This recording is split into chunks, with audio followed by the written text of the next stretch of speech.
कल जो अपना विषय चला था दृष्ट जन्म वेदनीय और अदृष्ट जन्म वेदनीय, और कल महाराज जी आप नहीं जुड़ पाए थे, आप कुछ उसमें थे।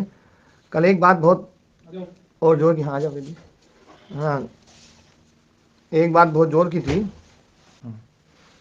महाराज जी कर्माशय जो है वो पुण्य फल वाला और पाप फल वाला, सुख रूप और दुख रूप दोनों रूप वाला है। तो सुख रूप और दुख रूप जो वो है, तो वो तो किसी भी योनि में दिया जा सकता है। वो फल, सुख रूप फल और दुख रूप फल, वो किसी भी योनि में दिया जा सकता है। जैसे मनुष्य बन गया तो मनुष्य योनि में बड़े से बड़ा कष्ट भी दिया जा सकता है या नहीं दिया जा सकता महाराज जी? दिया जा सकता महाराज। बड़े से बड़ा कष्ट भी दिया जा सकता है। मतलब ये बात जो है ना, योग दर्शन जिस बात की तरफ इशारा कर रहा है कि जो कर्माशय है वो एक भविका है। कर्माशय एक भविका है, मतलब एक जन्म का है, कोई बहुत लंबा कर्माशय नहीं है। क्योंकि बहुत लंबा कर्माशय यदि हो तो वो तो तब हो जब हिसाब साथ के साथ नहीं हो रहा है। जिस मजदूर का हिसाब हम साथ के साथ करते रहते हैं, महीने के महीने करते रहते हैं, तो उसका जो हिसाब है वो बहुत ज़्यादा नहीं रहता है। ज़्यादा तो उनका हो जाता है जिनको अपन ने है ना जना हिसाब ही नहीं कर रहे हैं, तो उनका ज़्यादा होता है। तो मैं बात कह रहा था कि जो कर्माशय साथ के साथ जिसका हिसाब हो रहा है, मतलब हर मृत्यु के बाद में, मतलब जब मृत्यु होती है तो उसके बाद में कर्माशय एक पूरा गट्ठर बनता है, और गट्ठर बन करके वो जाति, आयु और भोग को प्रदान करता है।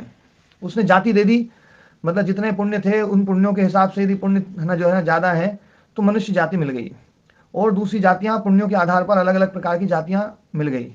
अब जाति मिलने के बाद में जो आयु मिली उसका एक है ना कोई पैमाना है, पर वो भी वही कर्माशय दे रहा है, और जो भोग दे रहा है वो भी वही कर्माशय दे रहा है।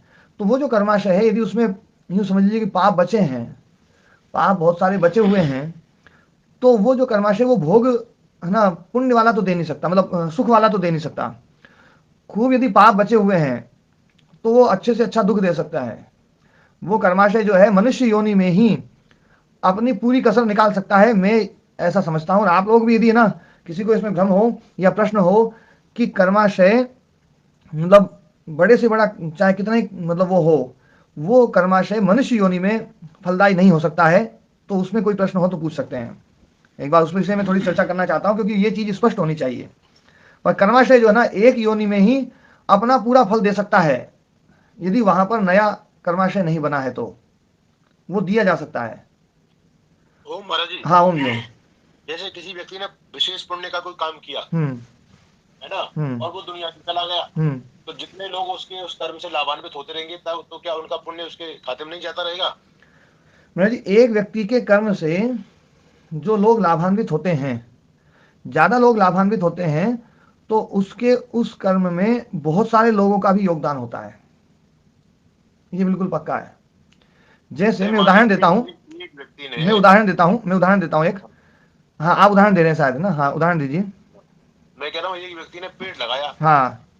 बढ़िया, हम्म और वो उसका फल भी नहीं खा पाया हम्म और वो चला गया, हम्म निस्वार्थ भाव से उसने काम किया बेचारे ने। हम्म तो वो जो अब जितने लोग लाभान्वित रहेंगे, जो पथिक उसके नीचे बैठेंगे, अपने थकान को उतारेंगे, हम्म। तो क्या उसको पुण्य नहीं मिलेगा उसको? हाँ भाई अब इसमें मैं चर्चा करता हूँ, देखो ना इसमें उसके और उसके और कर्म, ये जो है ना, उसका जो कोई कर्म है। नालायकी का काम कर जाए, कुछ जैसे आप उदाहरण देते हो किसी ने शराब पीने सिखा दी, नहीं भाई जी वो तो उदाहरण दूसरे देता हूँ ना, वो दूसरे देखो शराब वो पीने बोलने के लगेगा। लिए, वो बोलने के लिए अभी मैं एक एक उदाहरण को अपन लेते हैं। पेड़ का ले रहे हैं अपन, आपने जो पेड़ का लिया ना पहले उसको अपन समझते हैं फिर उसके बाद आगे बढ़ेंगे। पेड़ में उसने जो कर्म किया, उसने पेड़ लगा दिया। अब उस पेड़ को लगाने के बाद में मतलब मान लीजिए उसने जो ना एक बड़ का पेड़ लगा दिया और हजारों साल तक रहा, और हजारों साल तक उससे लोग हवा लेते रहे, है ना। और वो जो पेड़ है उस पेड़ से जो बीज निकल रहे हैं, उस बीज में भी उसका योगदान होगा महाराज जी, हम्म, है ना। और वो उन बीजों से जो नए पेड़ लग रहे हैं उसमें भी उसका योगदान होगा। और ये श्रृंखला हजारों में नहीं लाखों सालों तक चली जाएगी, और धीरे धीरे एक पेड़ नहीं हजारों लाखों करोड़ों पेड़ हो सकते हैं। पर अब इसमें अपने को ये देखना है कि उसका कर्म कितना है, और बाकी जो बढ़ रहे हैं क्या उस कर्म के अलावा कोई और किसी का कर्म है ही नहीं क्या? देखो ये अपनी चर्चा पहले हुई थी कि ये जो धरती है, ये धरती यहाँ के जितने भी इस धरती से लाभान्वित होने वाले जितने भी जीव हैं, उन सब जीवों के, उन सब चित्तों के कर्माशय का परिणाम है। उन सब का कर्माशय जो है ना निरंतर बन रहा है। उस बनने के साथ साथ इस धरती में उस प्रकार का भोग पैदा हो रहा है। और जैसा जैसा कर्माशय क्षीण होता जाएगा वैसे वैसे इस धरती से भोग जो है ना निकलना कम हो जाएगा। जैसे जैसे कर्माशय वैसा बढ़ेगा उस प्रकार की धरती जो ना अपने स्वरूप को वैसा वैसा बनाती जाएगी, क्योंकि वो कर्माशय बनवाता है।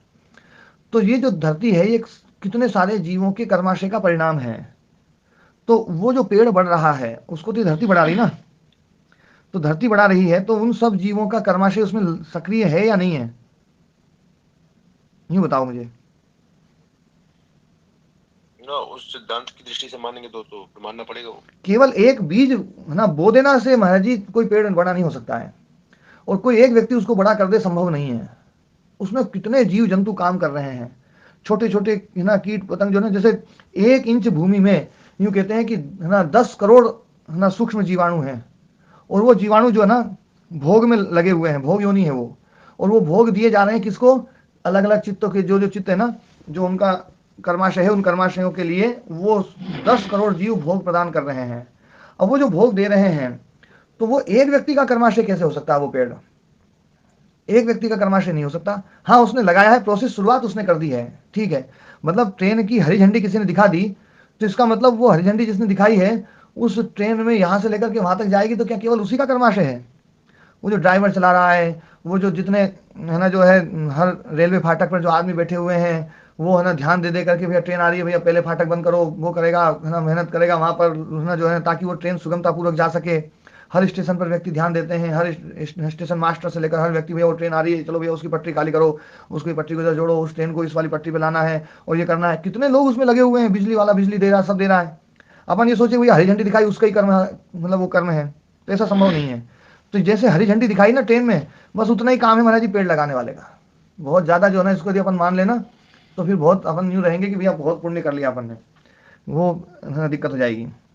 इसलिए मैं ये मानता हूं कि कर्म जो है ना, ये जितने हम सोचते हैं कि बहुत बड़े बड़े कर्म कर रहे हैं और हम बहुत बड़ा कोई बहुत बड़ा पुण्य से बन जाएगा, कितना ही बड़ा कर्माशय हो एक जन्म में उसको जो है ना भोगा जा सकता है। मतलब बड़े से बड़े सुख भी परमात्मा के उस व्यवस्था में जो है ना बड़े से बड़े सुख भी हैं। एक एक व्यक्ति ऐसे ऐसे हैं जिन्होंने इतना इतना सुख भोगा है, भयंकर सुख भोगा है। और एक एक व्यक्ति ऐसे हैं जिन्होंने इतना भयंकर मतलब कष्ट भोगा है, इतना भयंकर कष्ट भोगा है कि कल्पना नहीं कर सकते अपन, है ना। और एक एक जीव ऐसे जितनी बहुत है ना आयु भी बहुत बहुत भोगी है, और बहुत बढ़िया बढ़िया जन्म और बहुत बढ़िया शरीर भी मिला है, इतनी अच्छी अच्छी बुद्धि और इतना बढ़िया विवेक और इतना जो है ना ऐसा ऐसा अद्भुत उनको वो मिला है कि मतलब जो है ना कितने कालखंड तक उनको लोग याद करते हैं, ऐसी सी मेधा शक्ति उनको मिली है।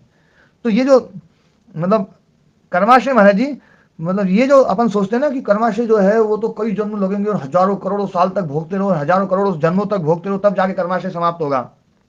योग दर्शन इस तरफ इशारा नहीं कर रहा है। योग देखो दर्शन तो ऐसी घटना देखने में आती है कि एक जन्म का आप मानेंगे तो व्यक्ति एक जन्म में जो है ना खूब जन्म लेकर के खूब पाप कर रहा है और बहुत लंबे समय तक इसे कर रहा है, फिर भी वो फलीभूत होता चला जा रहा है, खूब बढ़ रहा है, समृद्धि को प्राप्त हो रहा है। तो उसमें क्या बोल रहे कहेंगे आप? उसमें महाराज जी उसका जो कर्माशय है, उसका कर्माशय जो है बड़ा प्रबल कर्माशय है। उस वो कर्माशय जो है ना उस वो तो इस पाप जन्म ना कहाँ करे। है महाराज उसके साथ? देखो यदि वो पाप ना करे तो उसको उसका फल और अच्छा मिल सकता है, लेकिन यदि वो पाप कर रहा है तो वहां पर महाराज जी देखो एक व्यवस्था के तहत उसका कर्माशय में जुड़ गया है। लेकिन यदि तत्काल फल दे दिया जाए परमात्मा की व्यवस्था के द्वारा, तत्काल के तत्काल फल दे दिया जाए, इसको पूरण जी भी थोड़ा ध्यान से सुनेंगे कि तत्काल के तत्काल यदि कर्माशय मतलब पाप करने वाले व्यक्ति को व्यवस्था के द्वारा फल दे दिया जाए तो मनुष्यों के द्वारा बनाई हुई जो व्यवस्था है वो व्यवस्था पंगु हो जाएगी। उस व्यवस्था के पास में काम नहीं रहेगा और उस व्यवस्था की आवश्यकता नहीं रहेगी। परमात्मा उस व्यवस्था को भी अवसर देता है। मतलब वो जो व्यवस्था है ना वो बनी इस ढंग की है कि वो सबको अवसर देता है। हाँ जी, वो तो महाराज जी जब परमात्मा की व्यवस्था के अनुसार भी काम कर रहा है, व्यवस्था हो जाएगी। एक मिनट राम कुमार जी, अभी एक बार थोड़ी देर रुको। परमात्मा की जो व्यवस्था है यदि उस व्यवस्था में दूसरे ना जो राजा है या जो धर्मनिष्ठ लोग हैं या समाज में हर हर वर्ग में अपने अपने एक राजा हैं। एक थोक का अपना एक राजा होता है, परिवार का अपना एक राजा होता है। यदि परिवार में कोई गड़बड़ी कर रहा है और उस गड़बड़ी को परिवार का मुखिया नहीं रोक रहा है तो गांव के लोग बाद में जाकर के एक्शन लेते हैं, पहले तो उस मतलब उस घर वाले के ही अवसर देते हैं।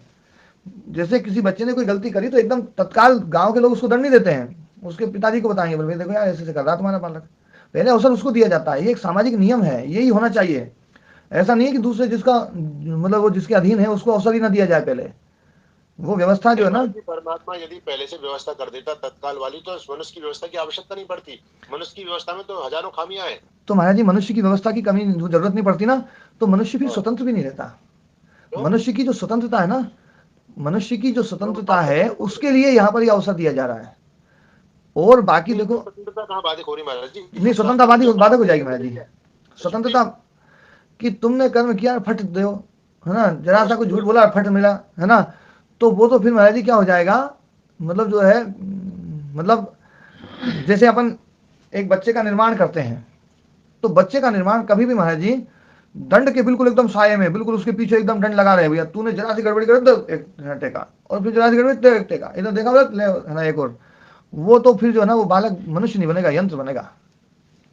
ना यंत्र तो नहीं महाराज जी। देखो आज भी ये मनुष्य की जो खामियां है ना, आज लोग मांग उठाने लगे भैया तत्काल फैसला होना चाहिए, फास्ट जो है ना कोर्ट में तत्काल सुनवाई होनी चाहिए। ये जो महाराज जी, ये जो है ना, ये देखो ये जो बात है ना, ये वही लोग उठाते हैं जिनके ऊपर मुकदमे नहीं चल रहे हैं।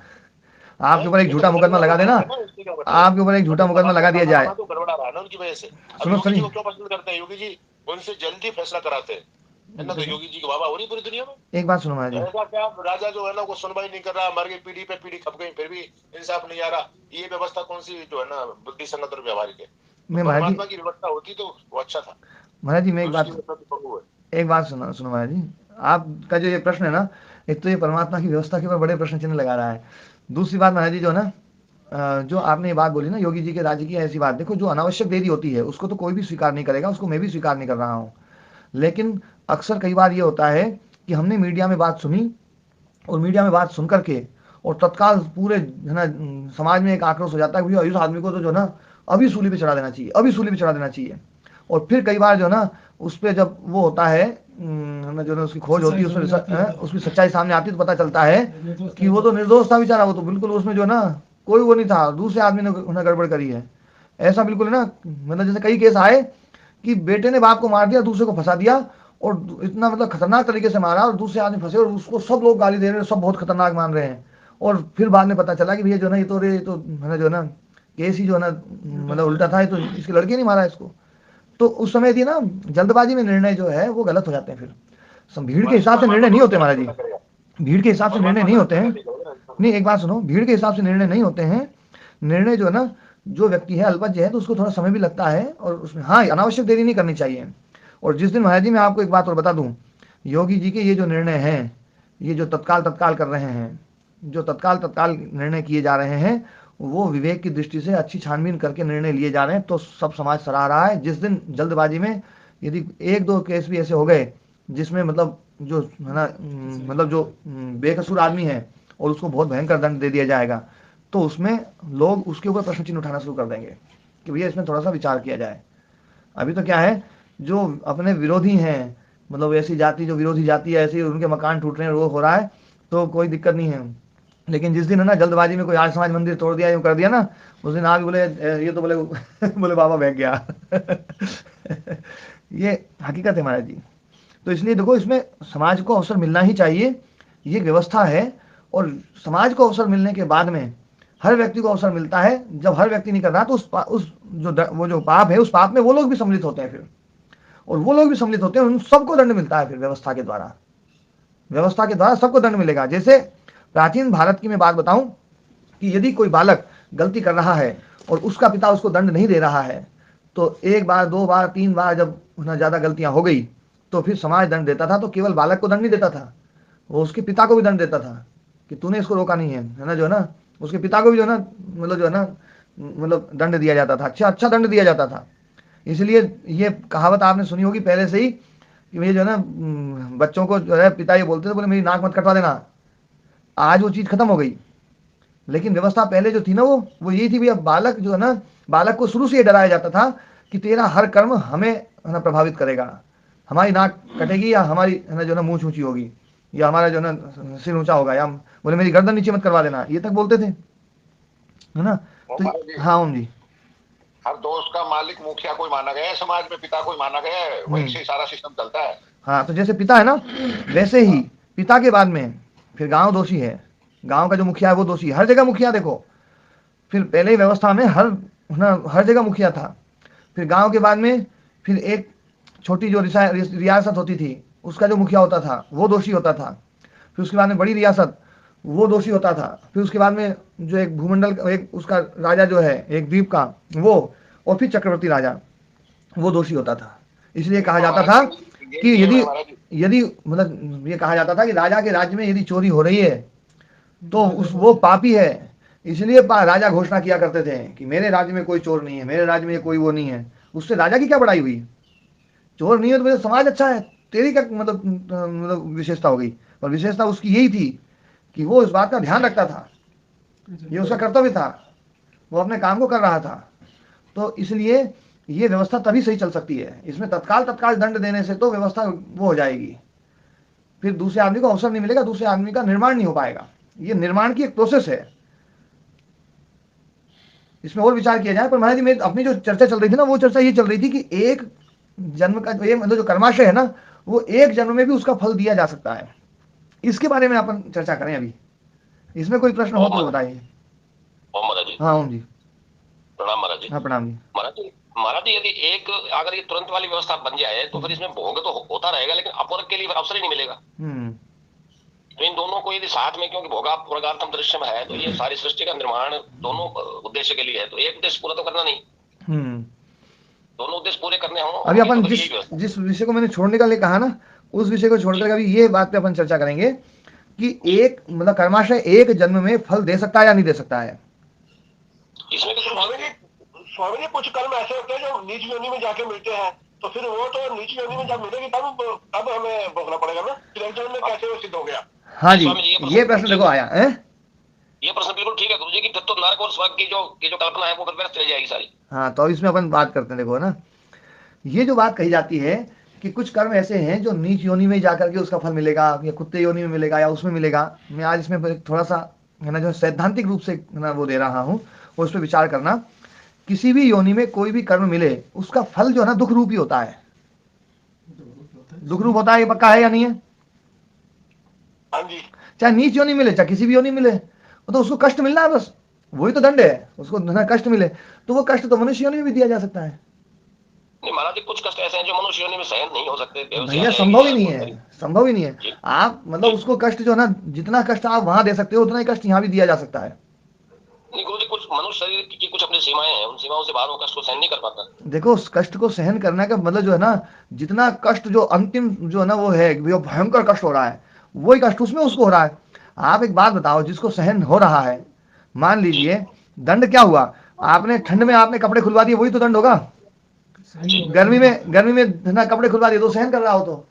लेकिन गुरुजी अगर ठंड में कपड़े खुलवा दिया और वो बेहोश हो गया तो उसने उसका भोग कहाँ किया? बेहोश हो गया ना, तो उसको फिर होश में लाया जाएगा। वो तो बेहोश तो होश में लाना, वो तो व्यवस्था का काम है, वो तुरंत होश में लाया जा सकता है। व्यवस्था चाहे तो फट से होश में लाई जा सकती है। वो तो उतना ही उसको मतलब पीड़ित हर हर योनि में बेहोश होता है, ऐसा नहीं है। गाय भी बेहोश हो जाती है, हर योनि, केवल मनुष्य बेहोश नहीं होता है। क्षमता में तो भारत की व्यवस्था होश में ले आती है उसको। हाँ भारत जी इसमें होश में ले आती है।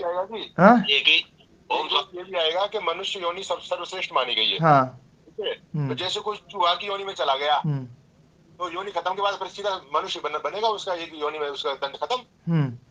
नहीं, मैं आप मतलब मैं अभी जो तर्क दे रहा हूँ महाराज जी, कि कोई भी मतलब पाप कर्म का जो फल है, वो फल दुख रूप के अलावा कुछ और भी हो सकता है क्या? नहीं, दुख रूप के अलावा तो कुछ नहीं हो सकता, बस दुख रूप है ना। मनुष्य की मान रहे तो अन्य प्राणियों की मानो, तो दुख रूप है ना। हाँ, मैं चाहे एक किसी भी कुत्ता बना दिया, कर्म खत्म हो गया, मनुष्य बना देगा उसको सीधा। हाँ, तो उसमें मनुष्य बन सकता है, वो सीधा कुत्ते से मनुष्य बन सकता है। जब उसने दुख भोग लिया, उसका दुख खत्म हो गया, तो मनुष्य बन सकता है। जो है ना, जैसे कोई निकृष्टतम योनि में चला गया, कृमि कीट बन गया है ना, अंधकार युक्त में रहने वाला, नालियों में रहने वाला, तो मरने के बाद सीधा मनुष्य बनेगा फिर तो। हाँ, वो बन सकता है, उसमें क्या दिक्कत है महाराज जी? बन सकता नहीं, बनेगा ही, फिर तो ये सिद्धांत मानना पड़ेगा। हाँ, मैं यही कह रहा हूँ, इसमें दिक्कत क्या है यूँ बताओ ना। हम दिक्कत ये मान रहे हैं, जैसे उसके धीरे धीरे जैसे जैसे कर्म होंगे, जैसे ये तो बहुत निकृष्टतम कर्मों का फल मिल गया, कुछ बचे, फिर उससे ऊंची योनि में चला गया, फिर कुछ बचे, फिर उससे कुछ ऊंची योनि में, तब जाकर के मनुष्यता पर पहुंचेगा वो। देखो महाराज जी, निकृष्ट योनि और श्रेष्ठ योनि ऐसा कुछ भी नहीं है। ये सब जो है ना, दुख जो है ना, कुत्ते को भी उतना ही है, भेड़ियों को भी उतना ही है। जब दुख दिया जाएगा ना व्यवस्था के द्वारा, और गाय को भी दुख दिया जाएगा, तो उससे ज्यादा भी दुख दिया जा सकता है। और आज सबसे ज्यादा दुखी जो उत्कृष्ट योनि अपन गाय को मान रहे हैं ना, वो बहुत दुखी है, और कुत्ते बहुत मजे ले रहे हैं, है ना। ये जो है ना, अपन देखो क्या है, हमने प्रवचनों में सुन सुन करके कि निकृष्ट योनि में गया, वो उसमें गया, यूं गया, ये सब अपने लिए है।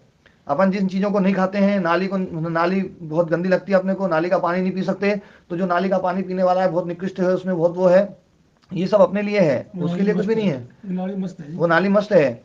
लेकिन देखो क्या है, जहाँ दुख मिल रहा है, कष्ट मिल रहा है, वो जो कष्ट है ना, वो किसी भी योनि में दिया जा सकता है, और किसी भी योनि में कष्ट देकर के फिर उसको कहीं से भी कहीं तक लाया जा सकता है। मान लीजिए कुत्ते से निकला हुआ चित्त और गाय से निकला हुआ चित्त क्या, और सुअर के योनि से निकला हुआ चित्त, तो उसके सुअर की योनि से निकला हुआ चित्त क्या कुछ गंदा रहेगा क्या महाराज जी? मतलब कुछ कीचड़ कीचड़ लगा रहेगा क्या? पर उसका भी पापों का बोझ तो लगा हुआ उसके साथ में। नहीं, पाप तो उसने भोग लिया है, खत्म बात। उसने जो कष्ट भोग लिया वो तो दोनों ने एक भोगा है कष्ट, तो उसमें पाप कैसे? सुअर की योनि में कोई उसने पाप थोड़ी किए हैं, वो तो भोग योनि है, कर्म योनि तो है नहीं वो। मैंने कुत्ते को देखा है ये बात समझ नहीं, पर इतनी सारी योनि बनाने की आवश्यकता क्या पड़ेगी परमात्मा को? इतनी योनियां इसलिए बनानी पड़ी महाराज जी, क्योंकि जब कर्माशय बनता है, जो अंतिम जो ना मृत्यु के समय कर्माशय वाली जो व्यवस्था है, तो उस समय जो पाप पुण्य का जो प्रतिशत है, जो उसका जो ना अनुपात है, वो अनुपात के आधार पर योनियों का निर्धारण कर दिया जाता है।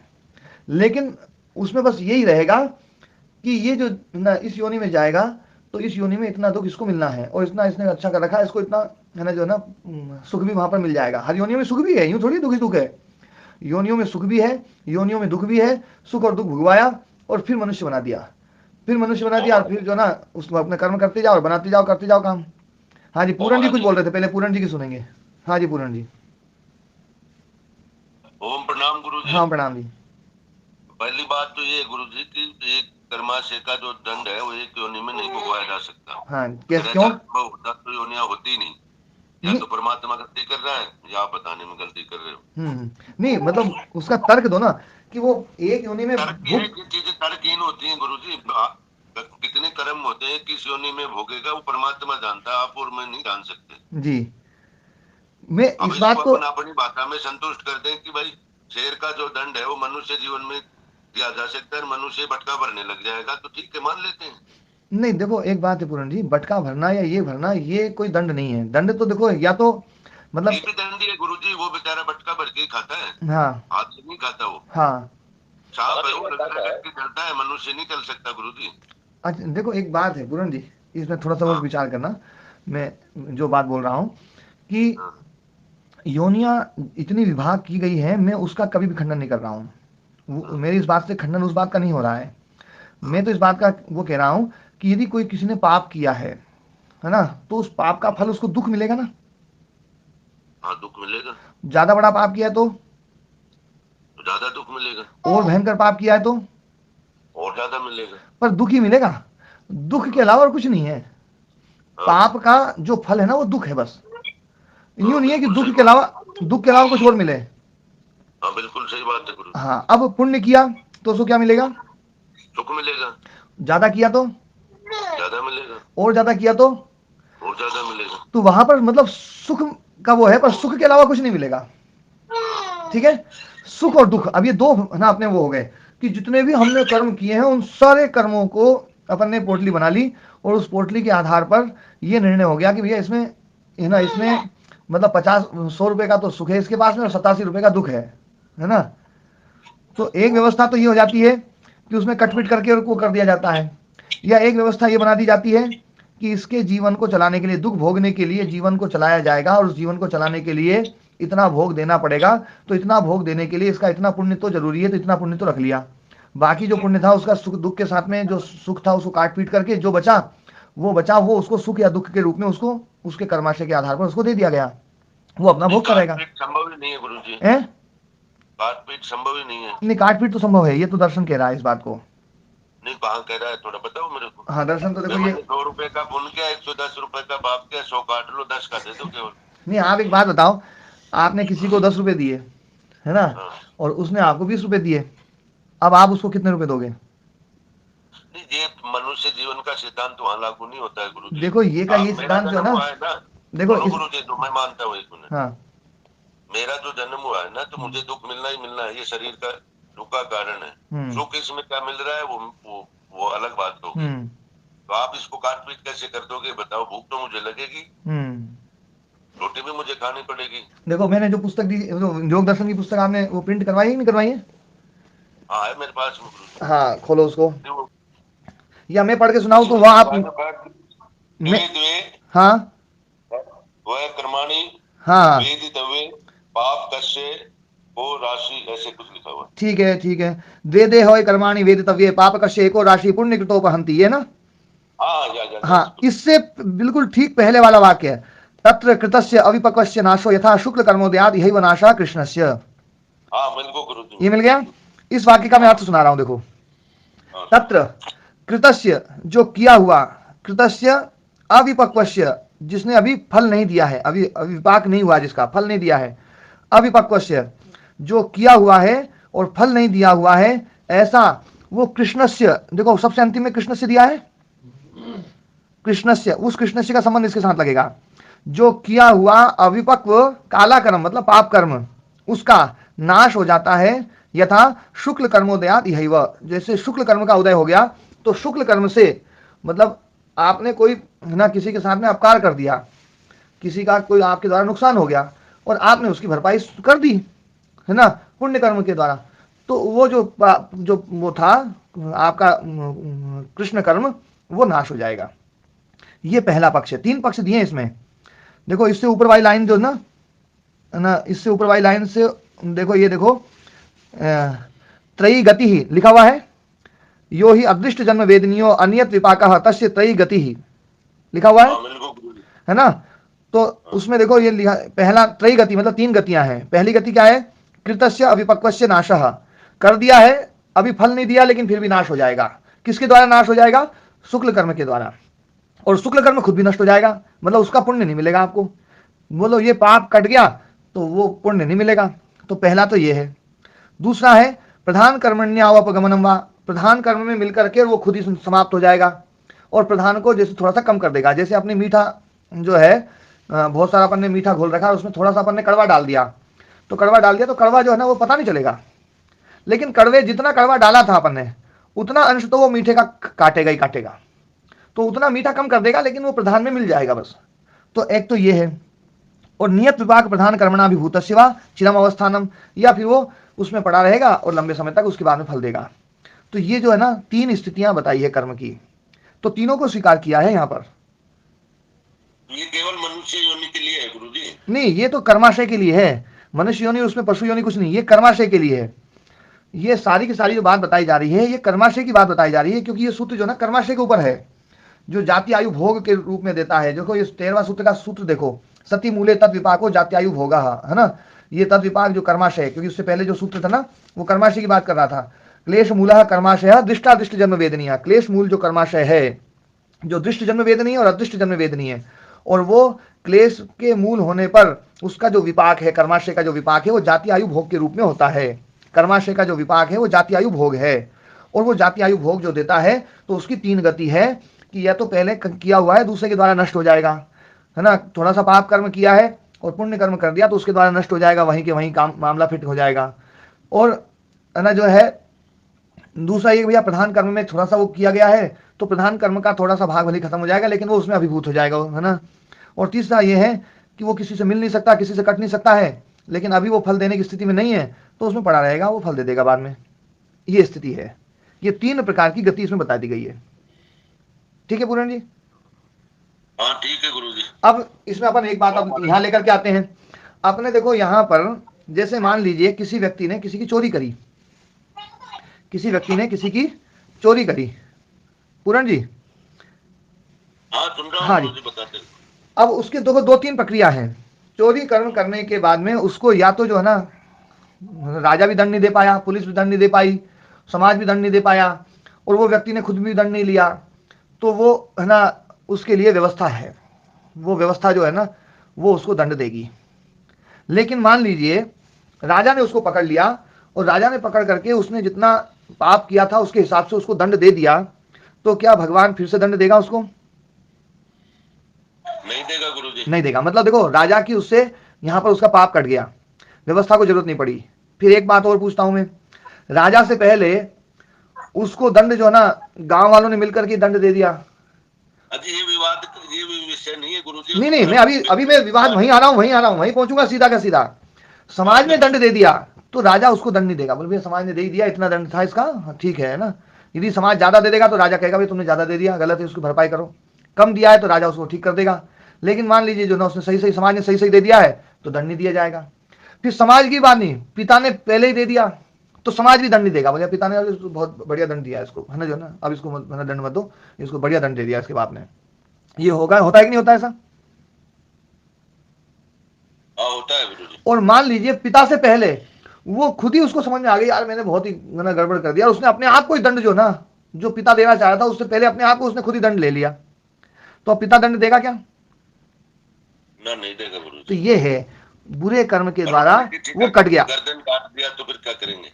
देखो हर कर्म का अपना प्रायश्चित अलग प्रकार का हो सकता है, तो यही बात है ना। लेकिन मैं ये कह रहा हूं कि पाप कर्म देखो वो उसने अपने आप ही काट लिया, एक पुण्य कर्म कर दिया उसने, और उस पुण्य कर्म, प्रायश्चित क्या है? प्रायश्चित एक पुण्य कर्म करना है, और उस पुण्य कर्म के द्वारा उसने अपना पाप कर्म काट लिया। तो ये तो अपन मान ही रहे, देखो आपने भी इसको स्वीकार कर लिया, ये वास्तव में बिल्कुल पक्की बात है। व्यवस्था में कई सारे कर्म ऐसे हैं जो कर्म हमने किए गलत, मान लीजिए हमने कुछ प्रकृति का नुकसान कर दिया और हमने फिर उसको पेड़ लगा करके वो सब कुछ किया, और उसके कारण से जिन लोगों का नुकसान हुआ था उनके नुकसान की भरपाई करी और हर प्रकार से उससे ज्यादा ही कर दिया, तो वो हमारा पाप जो है ना वो धुल जाएगा, वो मतलब प्लस माइनस होकर के वो हो जाएगा। ये भी एक गति है, 3 गति में एक गति ये बताइए। ये हर जगह लागू नहीं होती है, पर इसको आप हर जगह नकार दो, ये भी गलत है। नहीं, हर जगह नकार नहीं रहे गुरुजी। बात ये मेरे जो समझ में आई कि भाई एक योनि में ही दंड दे देंगे, तो ये संभव नहीं है। मन इतना नहीं, अब अपन फिर से उसी बात पे आते हैं। देखो कि आपने जो है ना, जो है कोई भी पाप है उसका फल मिलेगा, वो दुख रूप में मिलेगा, ज्यादा कम हो सकता है पर मिलेगा दुख रूप में, ठीक है। अब चाहे वो दुख बटका भरने वाले दुख से वाला दुख हो जाए, चाहे पंजा मारने वाला दुख हो जाए, चाहे नदी में डूबने वाला दुख हो जाए, चाहे पहाड़ से गिरने वाला दुख हो जाए, दुख तो देखो सब जगह दुख ही है उसको अपन ऐसा नहीं कह सकते कि ये दुख तो नहीं, किसी को आयु दे दे 100 वर्ष की, उसको मच्छर कितने का दुख दे रहा है वो, हम लोग बैठे को नहीं। फिर से बोलो किसी को आयु दे दी 100 साल की, हाँ, और बोला भाई मच्छर वाला दुख भी तेरे को इसी में सल्टाना है।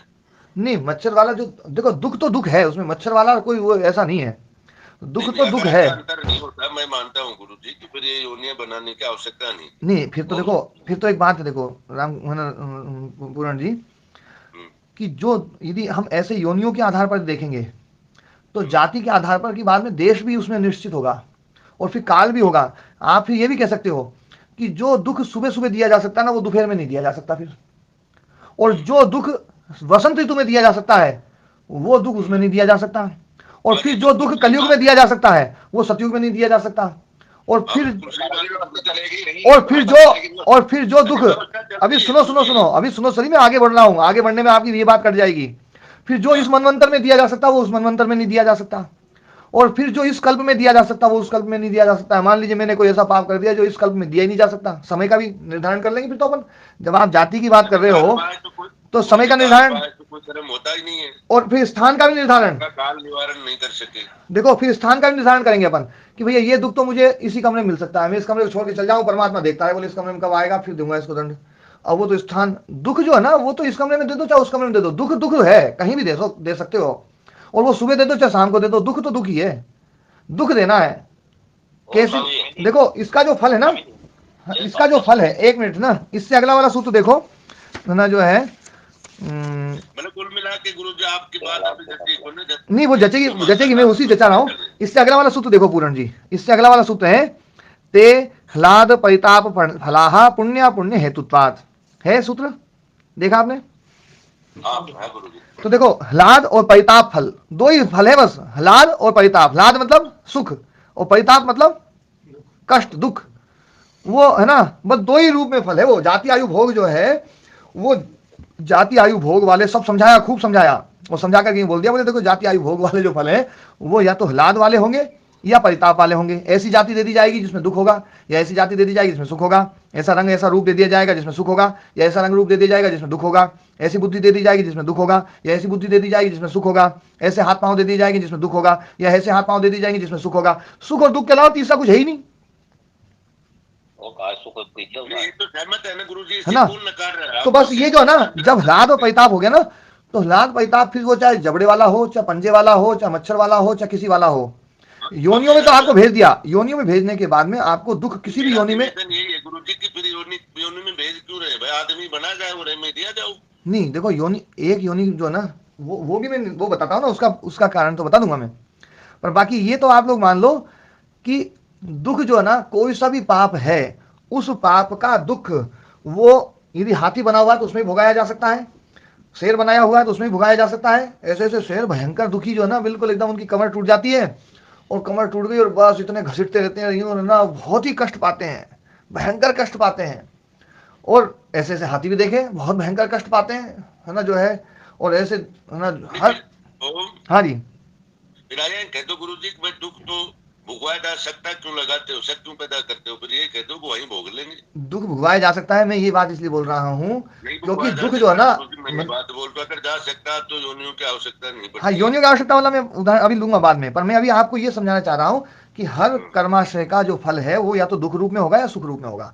ये बात यदि हम मान लें, सवाल है गुरु जी, माना शंका क्या है? मान लो भाई, उधर भी सल्टा देंगे, इधर भी हाँ मान लिया तो अभी हाँ जी, दूसरों बता दो। स्वामी जी, मैं ये निवेदन कर रहा था कि अपन ने मान लिया कि सबका कारण या तो सुख है या दुख है, मान लिया। ये भी मान लिया कि एक योनि में इसको भोगा जा सकता है।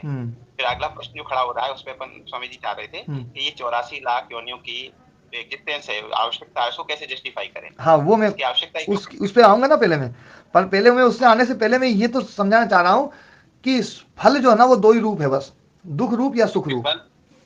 उसमें क्या हो रहा है स्वामी जी, क्या हो रहा है उसमें ये हो रहा है स्वामी जी कि कहते ना जाके पैर न फटी बीमारी, वो क्या जाने पीर पर आई। तो हम लोगों को ऐसा लगता है कि मनुष्य के जो दुख हैं वो हमको लगता है हमारे दुख बहुत ज्यादा हैं, लेकिन एक सर्प का दुख, एक मक्खी का दुख, एक मच्छर का दुख क्या है, इसकी अनुभूति नहीं है। हाँ, ये सही है कि वो भी दुख है, ये भी दुख है, दुख। हाँ, ये जो बात बोली ना आपने कि वहां भी दुख है और यहाँ भी दुख है, ये जो बात है ना, ये बात समझ में आनी है। बस उसके बाद में फिर मैं उत्तर दूंगा कि इतनी सारी योनियों का क्यों है ना अस्तित्व है। पर समझ में आ गया समझ। दुख जो है ना, तीव्रता का तो अंतर होगा महाराज जी। दुख जो ना तीव्रता का अंतर हो सकता है, पर दुख और सुख के अलावा तीसरा कोई वो नहीं है।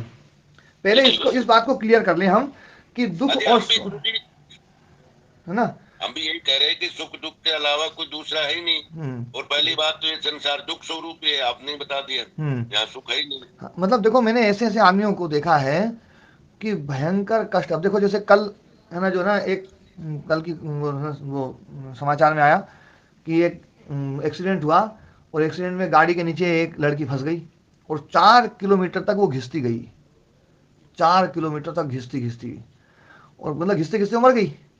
और वो घिसती गई और जो ना सारे उस मतलब जो ना मतलब पूरा शरीर कैसा हो गया उसका, जो ना फोटो तो नहीं आई, लेकिन मतलब वो एक अपन सोच सकते हैं कि कितना भयंकर कष्ट। वो कष्ट जो है ना, शेर खाए तो इतना कष्ट नहीं होगा जितना कष्ट उससे हो गया। शेर तो गला दबोच देगा, काम हो जाएगा। वो कितना भयंकर कष्ट, और इससे भयंकर कष्ट जो ना, तो कष्ट जो है ना वो तो कष्ट है। वो मतलब किसी भी योनि में कष्ट जो है ना, उसको हम ये नहीं कह सकते कि उस योनि में कष्ट, मतलब इस योनि में जो दुख है, यहाँ तो दुख है और वहां कुछ और है, ऐसा नहीं हो सकता। वहां भी दुख है और वहां भी दुख है, वहां भी दुख है। और चित्त को शरीर से कोई मतलब नहीं, चित्त को तो दुख मिलता है। हमें जो मतलब मान लीजिए आप डंडा चाहे ना गाय को मारें, चाहे भैंस को मारें, चाहे गधे को मारें, चाहे घोड़े को मारें, चाहे किसी को मारें, किसी भी योनि में मारेंगे आप, चित्त को तो एक जैसा अनुभव होगा। जो चित्त है ना, बस ये है कि किसी की खाल थोड़ी मोटी है तो उसको डंडा थोड़ा जोर से मारना पड़ेगा, है ना, बस इतना ही बात है। बाकी यूं तो है ना, हर प्राणी में जो कष्ट है ना, वो कष्ट तो वैसा वैसे ही है। अंतर तो हो गया गुरु जी, जोर से देबा और कम देबा। नहीं, मतलब देखो, मैं तो दुख की बात कह रहा हूँ, दुख की बात कह रहा हूँ। देखो है ना, हर प्रकार के जीव जंतु हैं। अभी मैं तो मंदिर में आर भूल लूं, कहते हम भ्रमित बुद्धि लोग हैं, तुमने क्लास को आगे बढ़ावा। आप ऐसा मत बोला करो, भ्रमित बुद्धि है ना जो है, इसमें तो बहुत सारे लोगों को भ्रम है। ये पूरा नहीं, मैं तो आपको केवल एक माध्यम बना रहा हूँ, क्योंकि आप तर्क करने में, कोई बात नहीं, मेरी जो सोच है वो बताइए मैंने कि मैं तो मानता हूँ कि एक योनि में दुख नहीं दिया जा सकता, दुख के प्रकार अंतर होते हैं, इसलिए योनियों की आवश्यकता है बस। नहीं, मैं अब इसमें योनियों का जो निर्धारण किया जाता है उसका मैं बताता हूँ। देखो वो भी मैं बताता हूँ क्या है। जब कर्माशय बना तो कर्माशय में पुण्य और पाप, है ना, पुण्य और पाप, पुण्य और अपुण्य, देखो पुण्य अपुण्य हेतुत्वाद जो कहा गया ना, पुण्य अपुण्य हेतुत्वाद, पुण्य और अपुण्य, तो उनका जो अनुपात है वो हर कर्माशय का अलग अलग होगा। होगा या नहीं होगा? हाँ होगा गुरुजी। वो जो पुण्य और अपुण्य का जो अनुपात है ना, उसके आधार पर प्रारंभिक जो जाति मिलती है ना, वो उस आधार पर मिलती है। पुण्य पुण्य का जो अनुपात है प्रारंभ में, वो अनुपात जाति को निर्धारित करता है। वो चाहे उसको सुख दुख का अनुपात कहते हो गुरुजी। नहीं, मतलब पुण्य पुण्य पुण्य और अपुण्य जो ना, उसके आधार पर जाति मिल गई, उस जाति के आधार पर, है ना, जो ना आयु मिल गई, वही कर्माशय के आधार पर, और फिर उसके आधार पर फिर सुख और दुख मिलेगा। सुख और दुख जो है ना वो मिलेगा। जैसे मच्छर है, मच्छर है, उसको सुख और दुख मिलेगा, लेकिन उसका कालखंड बहुत थोड़ा है, तो बहुत थोड़ा है तो बहुत जल्दी फाइल निपट जाएगी अपना फिर वापस जो ना, जैसे उसकी कर्माशय उसके आधार पर वो प्रवृत्त हो जाएगा आगे। और किसी की फाइल मतलब बहुत ज़्यादा मामला लंबा है, उसने जो ना उसको ज़्यादा लंबे समय तक का मामला है, तो उस आधार पर वो ना जाति उसकी वो चुनी जाएगी, और उस आधार पर उसको वहाँ पर सुख और दुख दिया जाएगा। और ये जो आधार है ना, जो उसका अनुपात, ये आधार जाति का आधार बनता है। जाति का आधार ये नहीं बनता है कि उसको जो है ना, मतलब उसने कोई है ना जो ना, मान लीजिए जो ना कि इसने गाय को डंडा मारा था तो इसको अलग ढंग का है ना जो योनि मिलेगी, और किसी ने उसको डंडा मारा था तो उसको अलग ढंग की योनि मिलेगी, और इसने उसको डंडा मारा था इसको अलग ढंग की योनि मिलेगी। ऐसा नहीं है। सुख दुख तो दोनों सबको, उनको भी उसको वो मिलेगा, है ना, मात्रा घटाई बढ़ाई जा सकती है, लेकिन जो जाति मिलती है वो तो अनुपात के आधार पर मिलती है। नहीं गुरुजी, पाप पुण्य और अपुण्य के प्रकार उसमें अंतर होता है। किस प्रकार का पुण्य, किस प्रकार का पुण्य। तो जैसे सांप की योनि मिली, वो बेचारा घिस घिस के चलता रहेगा, नहीं उनमें अंतर हुआ तभी तो डिफरेंट वैल्यू आई ना। देखो जो घिस घिस के चलता है ना पूरन जी, की मात्रा के अंतर से जाति आयु भोग थोड़ी मिलता है गुरुजी। पूरन जी, ये जो ना ये बातें जो है ना, हमने क्या है कथाकारों से और उपदेशकों से बार बार सुन सुन करके अपनी एक धारणा बना ली है कि वो घिस घिस के चलता है तो बड़ा कष्ट में होता है। हकीकत ये है कि उसको वो उस प्रकार से चलता है। वो ये सोचता होगा कि देखो ये आदमी जो ना, इन्होंने बहुत, मतलब एक मैं एक बात बता रहा हूँ, यदि है ना सांप में यदि थोड़ा दिमाग आ जाए ना, सांप में दिमाग आ जाए थोड़ा सा, तो सांप ये सोचेगा कि यार देखो कितना बढ़िया अपना जीवन है, ये इन मनुष्यों ने क्या भयंकर काम, मतलब कितना पाप किया होगा कि ये लेट के नहीं चल सकते, इनको ना खड़े खड़े चलना पड़ता है नहीं गुरुजी, ये तो अपन अपनी कल्पनाएं कर सकते हैं। ये अपनी एक मिनट ना, फोन आ जाते हैं ना तो रिकॉर्डिंग रुक जाती है ना। वो रिकॉर्डिंग शुरू करनी थी। मैं एक बात कह रहा हूँ पूरन जी, जैसे हम मनुष्य योनि में कल्पना कर रहे हैं ना, मैं उसी प्रकार की आपसे कल्पना करवा रहा हूँ। अब आपने वहां पर जैसी कल्पना में आप गए तो आपने उसको नकार दिया, ऐसे ही इस योनि में जो कल्पनाएं की गई है ना, चाहे वो कथाएं सुन करके या किसी उनके सुन करके, उन चीजों को नकार करके हर योनि में, जैसे बंदर है, बंदर पेड़ पे चल चल करके बहुत सुखी है, और अपन ये सोचिए देखो इसको क्या दंड मिला है, ये पेड़ पे उछलता रहता है, यूं करता रहता है ना, क्योंकि अपने को पेड़ में उछलने में दिक्कत है, बंदर को बिल्कुल नहीं है। अच्छा, फिर गुरुजी वो मेरे आप तो दूसरी तरफ लिया जाए। नहीं नहीं, बात देखो यही है। अब अपन मछली को देखेंगे तो अपन सोचेंगे देखो पानी में रह के कष्ट हो रही होगी, है ना, मतलब एक वो बुद्धिमान है क्या? मनुष्य बुद्धिमान है? देखो बुद्धिमान तो एक अलग बात होगी। देखो अभी आपने जो तर्क दिया था ना, वो सांप रेंग रेंग के चलता है, वो तर्क था। हाँ तो वो दुख का प्रकार ही है गुरुजी। नहीं वो देखो, पानी में कोई जीव 24 घंटे पड़ा रहता है ना। अब जैसे पानी में मछली पड़ी रहती है, बहुत सुखी है, उसको पानी से निकाल दोगे ना, कोई दयावश तो अपन सुनो, मनुष्य योनि मिली, दुखी है, मुक्ति होनी चाहिए, हम भी इसमें सुख भोगते हैं। जो जीव आ गया, जो जहाँ पड़ा है, अपने को पता है शरीर रोज ना दुख देता है, सब नहाओ धो हैरान में तो सब सुझाता है कि समस्या रहती है, बाकी तो कोई हाथ नहीं। सब जगह दुख है, हर जगह दुख है। हमें तो शास्त्र पर विश्वास करना है, हमें तो शास्त्र, जो शास्त्र कह रहा है हमें तो उस पर विश्वास करना है कि शास्त्र क्या कह रहा है इसमें। देखो ये जो शास्त्र है ना, भाई साहब हमको मेरी जेब से काट के थोड़ी बता रहा हूँ ये जो शास्त्र है ना, जो अपना योग दर्शन है, योग दर्शन इस शास्त्र में केवल और चर्चा करता है, तो ये चर्चा करता है वो किसी योनियों की इसमें चर्चा बस यूं नहीं, बस वो तो कहता है बोले देखो जाति मिलती है, आयु मिलता है, भोग मिलता है, पर जाति आयु भोग का जो प्रकार है उसमें जो वो है वो सुख और दुख रूपी है, बस सुख और दुख। गुरु जी मैं जो अब इसमें जो जैसे लिखता है सती मूलो तदी पाको जाति आयुर्भोगा, फिर इसके नीचे भाष्य करने की जरूरत क्या है? इसी इतने से में फाइल सुलट गई। हाँ, इतने से फाइल सुलट गई। अपनी भाषा में संस्कृत का भाष्य होगा, फिर हिंदी में समझाएंगे, ये प्रकारांतर तो आएगा ही आएगा गुरु जी। नहीं वो तो देखो ये बिल्कुल पक्का है कि कितने ही मैं समझा दूं या दूसरे और कितने ही समझा दें, फिर भी जो है ना आपकी मान्यता और मेरी मान्यता या दूसरे 10 आदमियों की मान्यता कभी भी एक जैसी हूबहू नहीं हो सकती है, कभी भी नहीं हो सकती है। वो हूबहू मान्यता कभी भी एक नहीं हो सकती है, ये बिल्कुल पक्का है। लेकिन इसमें एक बात समझने की है कि हमारी जो मान्यता है, हमारी मान्यता ऐसी होनी चाहिए कि हमारी मान्यता हमारे प्रश्नों का समाधान तो कर दे।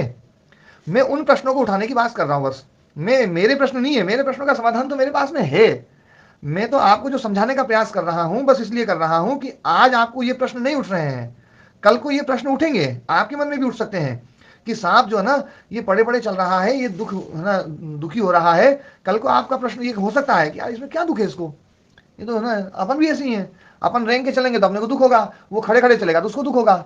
अपन जमीन पे है तो सुखी है, पानी में पड़े रहेंगे तो दुखी हो जाएंगे। मछली पानी में पड़ी रहेगी तो बढ़िया है, यहाँ जमीन पे आ जाएगी दुखी होगी। तो बोले ये तो सुख और दुख ये कोई वो नहीं हुआ कि किसी को लेट के चला दिया या किसी को पानी में पटक दिया या किसी को नाली में पटक दिया या किसी को पेड़ पे लटका दिया या किसी को उस पर कर दिया। ये सब सुख दुख नहीं है।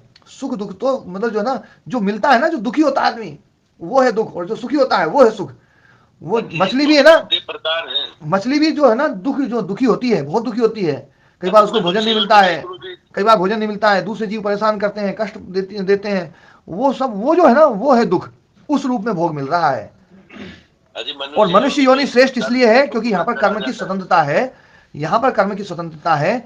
इसलिए ये जो योनि है, ये योनि का जो मतलब कहा जाता है ये तो जब सबसे मतलब पुण्य का जो अनुपात है वो जब सबसे बढ़िया होगा ना तब ये योनि मिलेगी। ओम महाराज जी। हाँ ओम जी। महाराज जी मनुष्य योनि को श्रेष्ठ इसलिए बताया गया है कि यहाँ कर्म की स्वतंत्रता है, बस और कुछ नहीं है। मनुष्य योनि में मिलता है, बाकी सुख दुख सब जगह एक जैसा है। हाँ वो क्योंकि यहाँ साइकोलॉजी हो रहा है ना, सोच हो रहा है ना, वहाँ सोच कम है तो वहाँ सुख वो इतना वो गामते भी नहीं है। देखो सोच और बुद्धि हो ना, होगा शास्त्रकारों ने कि यहाँ कर्म की स्वतंत्रता है, यहाँ से मोक्ष हो सकती है। कर्म की जो स्वतंत्रता है ना ये इस योनि की सबसे बड़ी विशेषता है। बात रही बुद्धि की, दिमाग की, तो हर योनियों के पास में अपना जीवन चलाने के लिए बुद्धि है, हर योनि के पास में है।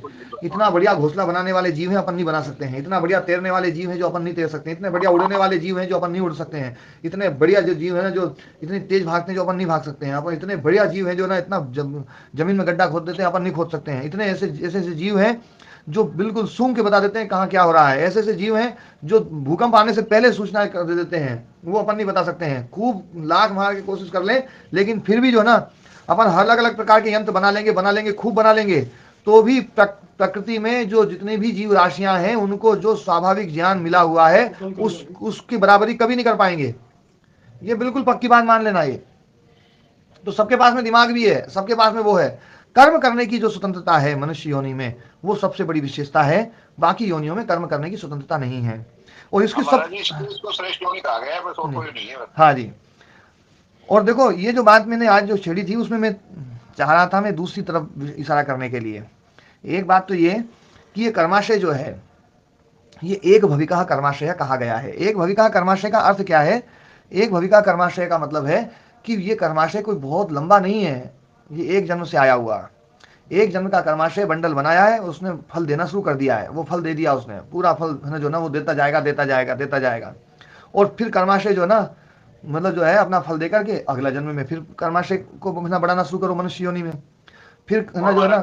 हाँ जी महाराज जी, जो साधक एक उत्तर लेना चाह रहे थे कि भाई ये योनियां क्यों बनाई, इतनी योनियां क्यों बनाई, एक ही बना देता, तो ये बनाई नहीं है तो अनादि है, इसका उत्तर मिल ही नहीं सकता, किसी ने दिया ही नहीं आज तक, तो अनादि है, बनाई थोड़ी है योनियां। हाँ पर एक अनादि तो क्या है, ये यहाँ पे उत्तर लेना चाहते थे, योनियां किसी ने बनाई थोड़ी है, राम कुमार जी क्या है बनाई थोड़ी है। हाँ ये बात किसी ने बनाई थोड़ी है तो अनादि, इसका उत्तर तो यही है, और कोई उत्तर इसका दिया ही नहीं संसार में आज तक किसी ने। मैं राम कुमार जी आपके प्रश्न का उत्तर मैं देता हूँ, दूसरे लोग देंगे तो बात नहीं बनेगी। राम कुमार जी का उत्तर मैं देता हूँ। राम कुमार जी जो पूछना चाह रहे हैं वो ये पूछना चाह रहे हैं अनादि योनियां हैं, बिल्कुल ठीक बात है, लेकिन इन योनियों में हम चले क्यों जाते हैं? यदि दुख भोगना है तो एक ही योनि में भोग लेंगे सारा। बात हो रही थी, इस विषय में बात हो रही है। तो बाद का प्रोसीजर तो चलेगा, प्रोसेस तो चलेगा महाराज। अब इतना सुंदर समझा, अब इसमें देखो, इसमें एक बात और भी समझने की है। देखो एक तो उत्तर नहीं प्रॉपर हो रहा। हाँ, एक उत्तर तो प्रॉपर, देखो एक उत्तर तो मैंने ये दिया है कि ये योनियां जो है, ये योनियां, इतनी सारी योनियां इसलिए बनाई गई हैं, मतलब इतनी योनियों में इसलिए जाना पड़ता है क्योंकि हमारे कर्माशय का जो पाप पुण्य का जो अनुपात है वो एक जैसा नहीं है, सबका अलग अलग है, और सबका अनुपात अलग अलग होने के कारण से अलग अलग योनियों में जाना पड़ता है, एक बात। दूसरी बात, कर्माशय के साथ साथ हमारे भीतर जो संस्कार है वो संस्कार अनादि है। ध्यान देना, यहां कर्माशय को एक भविका कहा गया है, लेकिन जो संस्कार है संस्कार को अनादि कहा गया है। तो वो जो संस्कार है वो संस्कार भी जोर मारते हैं, बनाया थोड़ी है महाराज जी। संस्कार जो अनादि है वो बनाया थोड़ी किसी ने, वो तो अनादि है, अनादि चलते चले आ रहे हैं, अनादि चलते चले आ रहे हैं, चलते चले आ रहे हैं, चलते चले आ रहे हैं, कभी शुरुआत थोड़ी हुई महाराज जी। हाँ, तो वो जो अनादि संस्कार है वो संस्कार भी जोर मारते हैं। और ऐसा नहीं है कि हमेशा एक ही प्रकार का संस्कार जोर मारे। जैसे आप लोग हैं, आप लोग के भीतर प्रेम के संस्कार भी हैं, क्रोध के संस्कार भी हैं, लोभ के भी हैं, दया के भी हैं, दान के भी हैं, सब प्रकार के संस्कार हैं, लेकिन समय समय पे अलग अलग, पता नहीं कब कौन सा उभर जाता है, वो तो उभरते हैं, ये उनका स्वभाव है। तो वो जो संस्कार है वो संस्कार भी प्रभावित करता है इन चीजों को, इसलिए अलग अलग योनियों में जाना पड़ता है ना। राम कुमार जी, पूरन जी जो बात बोल रहे हैं वो ये बोल रहे हैं कि बनाई बनाई शब्द जो बोला जा रहा है ना, वो भाषा के लिए, बोलने के लिए है। ये लोग भी अनादि मानते हैं इसको, इसलिए इसमें ना ये कोई बहस का मुद्दा नहीं है। बहस का मुद्दा बस ये है कि चित्त जो है अब इस शरीर को छोड़ करके अगले शरीर में जाएगा, तो यदि केवल दुख ही भोगना है तो एक ही योनि में दुख भोग लिया जाए, इतनी सारी योनियों की जरूरत नहीं है। फिर ये प्रश्न है, और इस प्रश्न का उत्तर ये नहीं दिया जा सकता कि अनादि है इसलिए इसमें जाना पड़ेगा, ये कोई उत्तर नहीं है। इस बात पे चर्चा हो रही है। हाँ, तो महाराज ये तो आप समझा ही रहे हो ना। हाँ, तो यही तो समझा, पर समझ में नहीं आई तो बात, जब तक तो जिसको समझ में नहीं आएगी ना उसको तो वो तो प्रश्न करेगा ना। और राम कुमार जी, हम इतनी बुद्धि नहीं रखते हैं, इसलिए हमें समझने में समय लगेगा। जब समझ आएगी तो बोलेंगे हाँ जी समझ आ गई। आप बुद्धिमान है, आपको जल्दी समझ आ गई। हमारी बुद्धि कम है, हमें देर से समझ आएगी, हमें समझने दीजिए। हाँ, और आप अरुण जी चिंता मत करो, राम कुमार जी चाहे कितना ही बोले, मैं जब तक समझ में नहीं आएगी ना बात में, मैं भी छोड़ता नहीं हूँ, मैं भी ऐसे ही। राम कुमार जी कल वो थोड़ी बोल रहे, अभी आपने थोड़ी देर पहले बोला बनाई, फिर उसको चेंज कर दिया, क्योंकि अपनी भाषा वैसी हो गई, भाषा वैसी हो गई है, बिल्कुल वैसी हो गई है, मतलब ये बिल्कुल यथार्थ बात है ना। अनादि है, ये चीजें अनादि हैं, सब अनादि हैं, कोई उसमें मतलब कोई प्रश्न ही नहीं है। ये सब संसार की जो व्यवस्था है वो बिल्कुल अनादि है। पर एक बात ध्यान देने वाली बात है कि जब ये जो कर्माशय की बात चल रही थी अपनी, कि ये जो कर्माशय है ये जाति आयु भोग देता है, तो जो जाति का निर्धारण है वो किस प्रकार से होता है, ये अपनी चर्चा है। आयु और भोग सबको समझ में आ रहा है। हाँ, एक योनि में मिल जाए फिर ज्यादा योनियों की आवश्यकता है। हाँ, क्योंकि आयु और भोग जो है ना वो तो सबको समझ में आ रहा है कि आयु भी ठीक है, ज्यादा कम ज्यादा समझना मिल रही है, हर योनियों में अलग अलग है, और जिनमें ज्यादा है उनमें कम भी देखी जाती है, उसमें कोई दिक्कत नहीं है। पुण्य कम हो गए या पाप ज्यादा होंगे तो कम मिल जाएगी, पुण्य अच्छे होंगे तो बढ़िया हो जाएगा, और इसको घटाया बढ़ाया जा सकता है। मुख्य समस्या जाति की लेकर के आ रही है कि जाति का जो निर्धारण होता है, जाति मतलब कौन सी योनि, तो उसका निर्धारण जो है, यदि वो जाति दुख में है ना, मतलब यूं है कि भैया इस जाति का जो दुख है और उस जाति का जो दुख है, तो दुख का जो प्रकार है वो अलग अलग ढंग का है, तो वो है ना सारी योनियां अलग अलग है ना माननी पड़ेंगी। और यदि ये मान लिया जाए कि दुख तो दुख है, फिर वो किसी भी योनि में भोगा जा सकता है, जो मैं बोल रहा हूं, इसलिए समस्या आ रही है। यदि मैं यूं बोल दूं कि हर जाति का दुख अलग अलग है और हर जाति का दुख अलग अलग है, तो वो उन जातियों में जाकर के ही भोगना पड़ेगा, तो सबके प्रश्न खत्म हो जाएंगे। क्यों जी पूरन जी? नहीं प्रश्न ये, जी स्वामी जी बिल्कुल सही है। प्रश्न ये नहीं, यही हम समझ रहे हैं जी, दुख की मात्रा में अंतर है, इसलिए नहीं, ये देखो ज्यादा दुख मिलता है। पूरन जी, प्रश्न मुख्य प्रश्न तो यही था कि हर जाति का जो दुख है ना वो अलग है। शेर का दुख अलग है, मछली का दुख अलग है, मात्रा में अंतर है, वो ज्यादा दुख पाता है उस जाति में। हाँ, उस जाति में ज्यादा दुख पाता है, इसमें कम दुख पाता है। और मैं इसी बात का खंडन कर रहा हूँ कि दुख जो है ना वो तो कोई वो नहीं है, अलग हर जातियों में हम देखते हैं कि मतलब ऐसा ऐसा दुख है कि उस जाति वाले पा ही नहीं पाते हैं। कई बार देखते हैं अपन, कई हाथी भी इतने दुखी होते हैं जो शेर नहीं हो सकता, और वो है ना, और कई शेर ऐसे दुखी हो जाते हैं जो वो नहीं देखते हैं। तो अपन ये जो ना कि जो दुख की मात्रा है वो जाति के आधार पर अपन निर्धारित करते हैं। हो सकता है जाति के आधार पर भी उसमें कुछ असर पड़ता है, लेकिन ये जाति के आधार पर दुख की मात्रा हो ये निश्चित नहीं है। दुख की जो मात्रा है वो तो किसी भी जाति में घटाई बढ़ाई जा सकती है, मैं ये मान रहा हूं। और ये हम देखते भी हैं, देखो संसार में ये दिखाई देता है, गाय बहुत सुखी भी दिखाई देती है और बहुत दुखी भी दिखाई देती है, सांप अपनी योनि सुख ना माने तो है ना। सांप बहुत सुखी भी दिखाई देता है, बहुत दुखी भी दिखाई देता है, शेर बहुत सुखी भी दिखाई देते हैं, बहुत दुखी भी दिखाई देते हैं। ऐसे ऐसे शेर बिल्कुल एकदम बहुत दुखी, और ऐसे भी शेर दिखते हैं जो बिल्कुल बहुत सुखी। होता है या नहीं होता है पूर्ण जी, बताओ। क्या सुख है दुख तो पहले पूर्ण है नहीं होता, नहीं, कम ज्यादा सुख दुख वाले नहीं होते हैं एक ही योनि में। ये कुत्ता कोट में करता है। हाँ, एक योनि में होते हैं, पर वो दूसरी योनि की बनस्पति नहीं, दूसरी योनि वनस्पति नहीं, मैं तो पहले अभी एक ही योनि बात कर रहा हूँ। यदि हम ये मान लें कि भैया कुत्ते का जो दुख है ना, वो दुख जो है वो ज्यादा रहेगा, तो सब में ज्यादा रहना चाहिए। पर हम देखते हैं कि कुछ कुत्ते तो बहुत दुखी हैं, कुछ कुत्ते बहुत सुखी हैं। वहाँ उसका वो अंतर हो गया ना। तो यही तो मैं बात कह रहा हूँ कि उसमें फिर कुत्ते का तो असर नहीं रहा ना। आपने तो कुत्ता योनि इसलिए भेजी थी भैया कुत्ते में दुख ज्यादा है, इसलिए कुत्ते में भेज दिया। लेकिन यही तो बात कहकर के कुत्ता योनि भेजी है कि भैया कुत्ते में दुख ज्यादा है, पर कुत्ते में दुख ज्यादा कहाँ है, किसी में ज्यादा किसी में कम। इसलिए हम ये मान लेंगे ना, मतलब जैसे अपन ने कुत्ते और गाय को देख लिया कि कुत्ते में दुख ज्यादा है, गाय में दुख कम है, मान लो ये मान लिया। पर मैं आपको ऐसे दिखा दूं, ऐसी गाय है जो कुत्ते से बहुत ज्यादा दुखी है, और ऐसे बहुत सारे कुत्ते दिखा सकता हूं जो गाय से बहुत सुखी हैं। दिखते हैं या नहीं दिखते हैं, बताओ। है सब चीज है, मुझे सही निर्धारण क्या है ये, तो इसलिए अपन है ना, मान लिया गुरुजी, अब ये कोई बहस का विषय नहीं, कर्म नहीं, पर इसको अपने को समझना है, इसको अपने को समझना है कि योनि जो है ना, योनि मतलब दुख का कारण है, लेकिन योनि निश्चित दुख का कारण नहीं है। ये बिल्कुल पक्का मानना पड़ेगा आप लोगों को कि भैया इतनी ये जो निश्चित दुख है ना, ये तो इसी योनि में भोगना पड़ सकता है। ये जो मानना है ना, इससे व्यवस्था बिगड़ सकती है। अपने को ये मानना पड़ेगा कोई सा भी दुख, किसी भी पाप का फल किसी भी योनि में दिया जा सकता है, किसी भी पाप का फल किसी भी योनि में दिया जा सकता है। ओम महाराज जी। हाँ ओम जी। ये निर्धारण महाराज जी फिर पेड़ों में कैसे करेंगे अपन, जैसे बड़ के पेड़ में निर्धारण कैसे करेंगे? है बड़ का पेड़ भी दुखी है ना हो सकता है, उसको जो ना बढ़ने नहीं दिया जाए, उसको बार बार कोई काटता रहे, बार बार जो ना, वो कई बंदर ऐसे होते हैं जो तोड़ते रहते हैं, वो बढ़ने नहीं देते, पेड़ों को खत्म कर देते हैं। वहां बंदरों की फौज भेज दी जाएगी, वहां से वर्गीकरण हो जाएगा, वहां बंदरों की फौज भेज दी जाएगी। कई पेड़ ऐसे बिल्कुल बहुत बढ़िया खड़े हैं, है ना, हजारों साल से खड़े फैल रहे हैं खूब, और इतने बड़े बड़े हो गए कि 2-2 एकड़ जमीन तक फैल गए। और कई पेड़ ऐसे दुखी बेचारे। नहीं मिट सकता है, दुखी रह सकते एक जगह खड़े होकर, पर वो चल नहीं सकते, ये दुख उनका खत्म नहीं होगा। हाँ, ये दुख उनको पर देखो क्या है, उनको ये दुख बोलना चाह रहा था कि देखो ये जो बात है ना, मैं यही बात उसमें इस बात को मैं फिर बोलता हूँ कि वो चलने का दुख नहीं है, मतलब चलने का दुख मतलब नहीं चल सकते, इसका जो दुख है ये अपन कल्पना कर रहे हैं, हो सकता है उनको हो ही ना। अब ये बात तो गुरुजी देखो हम पहुंचा को तो पता को नहीं, ये तो अपनी कल्पना है पूरन जी। देखो अब आप कह रहे हो कि उनको चलने का नहीं चलने का दुख है, ये तो आपकी कल्पना है। ये तो अब ये शास्त्र भी तो कल्पना ही है गुरुजी, ऐसे सब कल्पना है, ठीक है, लेकिन ये कपोल कल्पना नहीं है, कपाल कल्पना है ये आपकी जो है ना। हाँ जी स्वामी जी, मैं ये निवेदन कर रहा था कि ये तो मान लिया कि पक्षी भी ये सोच सकते हैं कि ये मनुष्य उड़ नहीं सकता तो बेचारा कितना दुखी है, ये मान लिया है ना ऐसे। लेकिन अब जो सेकंड से थर्ड गियर जाना है स्वामी जी, वहां पहुंचना है, वो प्रश्न जो आपके दिमाग में है वही प्रश्न है हमारे दिमाग में, योनियों की आवश्यकता क्यों पड़ी? हाँ, तो योनियों एक योनि से दूसरी योनि में क्यों जाते हैं, ये प्रश्न है। करुण जी कह रहे थे, वही मैं कह रहा हूँ, वही पूर्णमल जी कह रहे हैं। तो योनियों का जो निर्धारण है ना, योनियों का जो निर्धारण है वो प्रारंभ में होता है। और प्रारंभ में देखो सबसे पहले योनियों का निर्धारण होता है, ये बताई बात है, कर्माशय सबसे पहले योनि को निर्धारित करता है। ये कहां पर बात आई थी, ये आई है देखो इसमें चौथा पैराग्राफ है। तस्मात् जन्म प्रायणांतरे कृतः पुण्य कर्माशय प्रचय विचित्र प्रधानोपसर्जन भावेन अवस्थितः प्रायणाभिव्यक्तः एक प्रघट्टकेन मिलित्वा मरणं प्रसाद्य।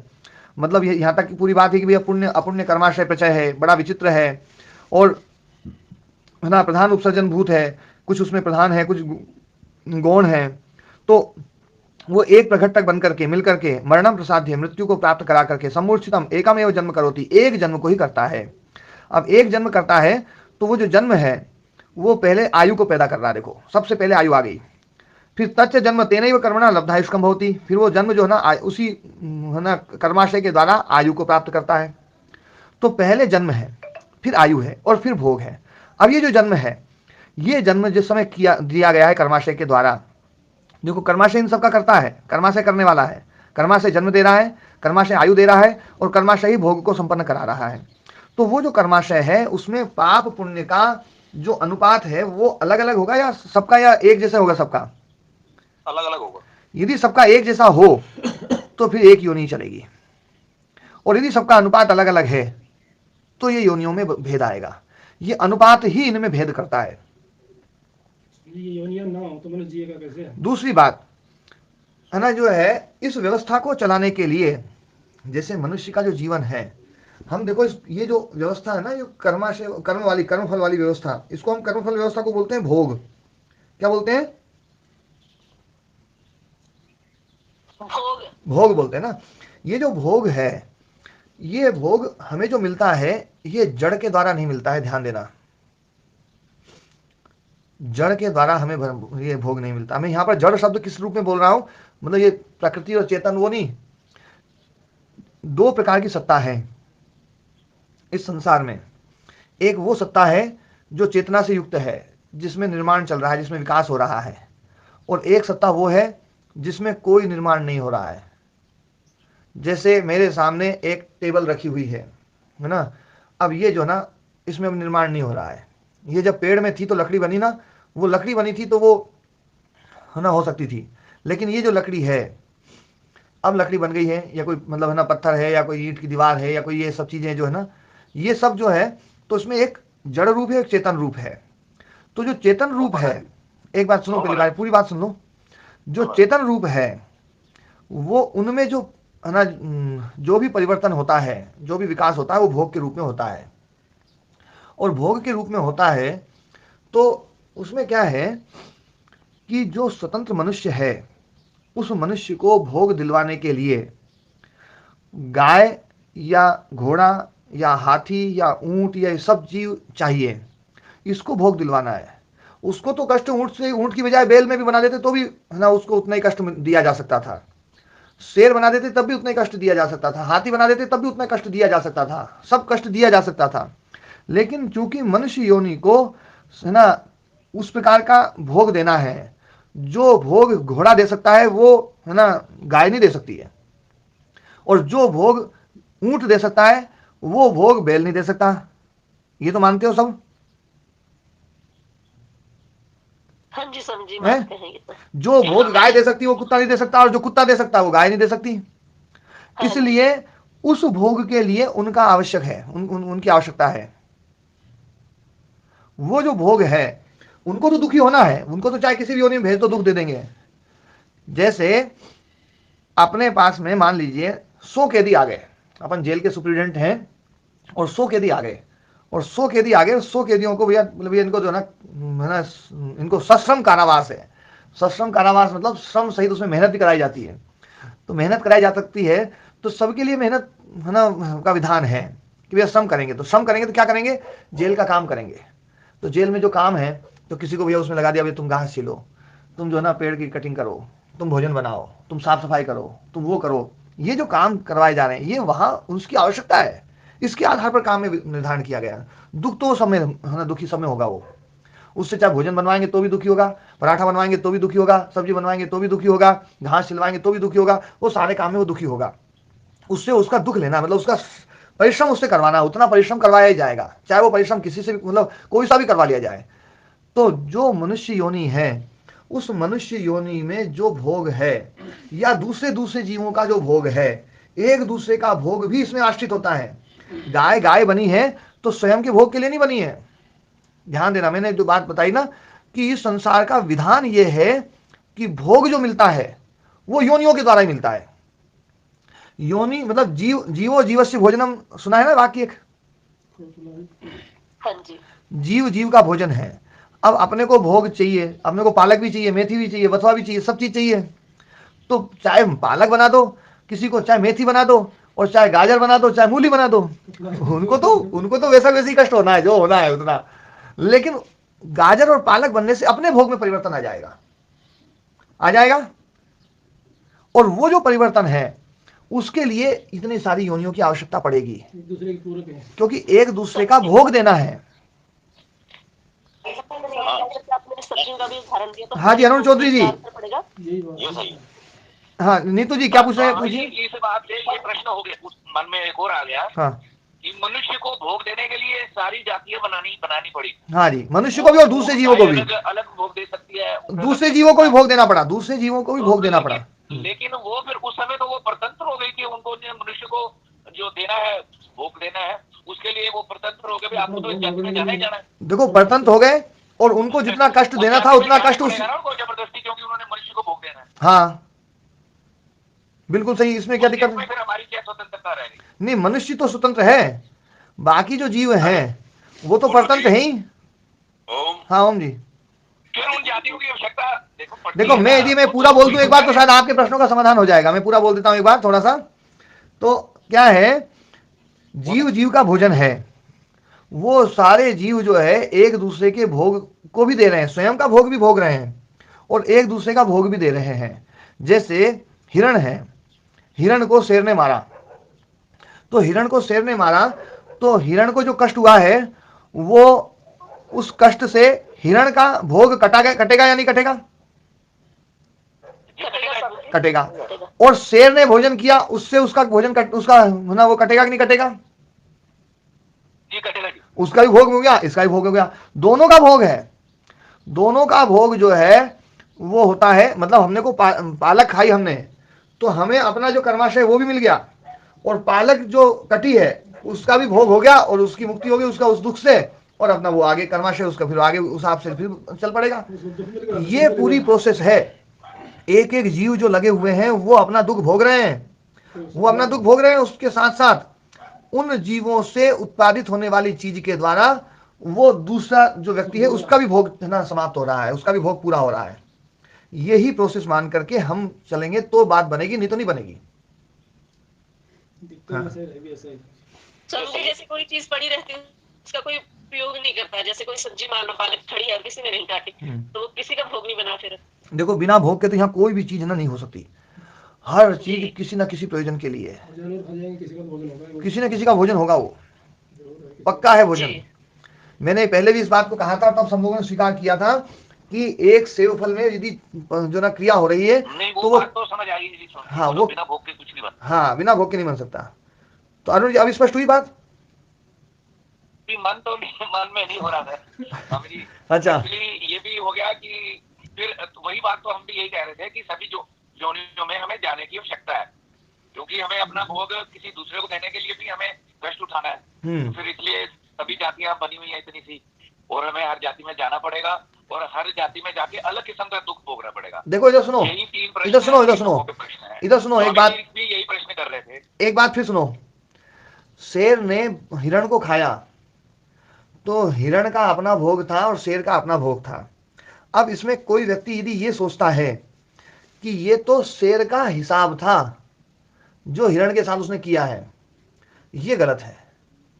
शेर को इतना सुख मिलना था, वो उस हिरण से मिल गया, वो उस हिरण से नहीं किसी और से मिल जाता तो भी उसका वो तो उसको तो उतना सुख मिलना था। और हिरण को खा गया तो गुरु जी उसको है अल्पायु में खा गया तो शेर, वो तो जब खाना ना हो तभी व्यवस्था तभी खलवाएगी, वो तो व्यवस्था के अधीन है दोनों। हाँ वो अल्पायु में क्या उतनी आयु है उसकी, वो व्यवस्था है ना, जहां पर कर्म करने वाला स्वतंत्र नहीं है वहां अल्पायु नहीं हो सकती। शेर ने यदि उसको खाया है तो उसकी आयु उतनी रहेगी। जाति जब मिल गई तो फिर हमारा आयु तो उसी से बंध गई ना जी। जब जाति मिली तो आयु तो उतनी बंध गई। यदि मनुष्य ने मार दिया है तो अल्पायु में मार सकता है मनुष्य, क्योंकि स्वतंत्र है। बाकी शेर तो परतंत्र है, वो अल्पायु मार ही नहीं सकता, वो संभव ही नहीं है। जितनी आयु उसकी है उतनी आयु जब उसको तो व्यवस्थापक के द्वारा मारा जा रहा है। हाँ नहीं कुछ तो छोटे, इसका तो ये निकालना पड़ेगा कि मनुष्य के अतिरिक्त जितने भी जीव हैं उनकी सबकी आयु जो निश्चित है वो निश्चित ही रहती है, निश्चित रहती है। यदि मनुष्य ने बीच में कर दिया काम तो अनिश्चित हो जाएगी। स्वामी जी वो एक बच्चे को भी, हिरण का बच्चा भी जा रहा है, एक हिरण पूरा चला गया, किसी ने पकड़ लिया अपने घर में ले गया, वो उसको पालता रहेगा और सुरक्षित रूप से चलता रहेगा। एक हिरण जंगल में है, उसको शेर ने मार दिया, वो जल्दी मर गया, ऐसा भी तो हो सकता है। देखो यदि हिरण को पालने के लिए मनुष्य ले आया और हिरण को है ना खिलाया पिला रहा है वो, तो वो जो है ना उसको जो सुख मिलना था, वो जो सुख मिलना था वो सुख इसके द्वारा कटेगा और मनुष्य का एक कर्माशय बनेगा, क्योंकि मनुष्य उस कर्म को करने में स्वतंत्र है। तो मनुष्य का अपना एक कर्माशय बनेगा वहां पर। देखो यहाँ पर इस व्यवस्था में आप लोग एक बात समझ लें इस पूरी व्यवस्था में एक जीव दूसरे जीव के साथ में जो है ना भोग को दिलवा रहा है और दे रहा है और ना पा रहा है। बस तो बात मानते हैं यही सिस्टम है। हर चीज जो है वो एक दूसरे के साथ कनेक्टेड है, नहीं दूसरे को भोग पर एक बात अरुण जी, एक गाजर बन गई, एक मूली बन गई, एक चित्त को गाजर बना दिया, एक चित्त को मूली बना दिया, या एक चित्त को पालक बना दिया, एक चित्त को मेथी बना दिया, तो उनमें तो भोग मतलब ना दुख तो एक जैसा ही सब में, बिल्कुल सही है ना। पर उनका जो ना उनकी जाति अलग अलग क्यों बनाई?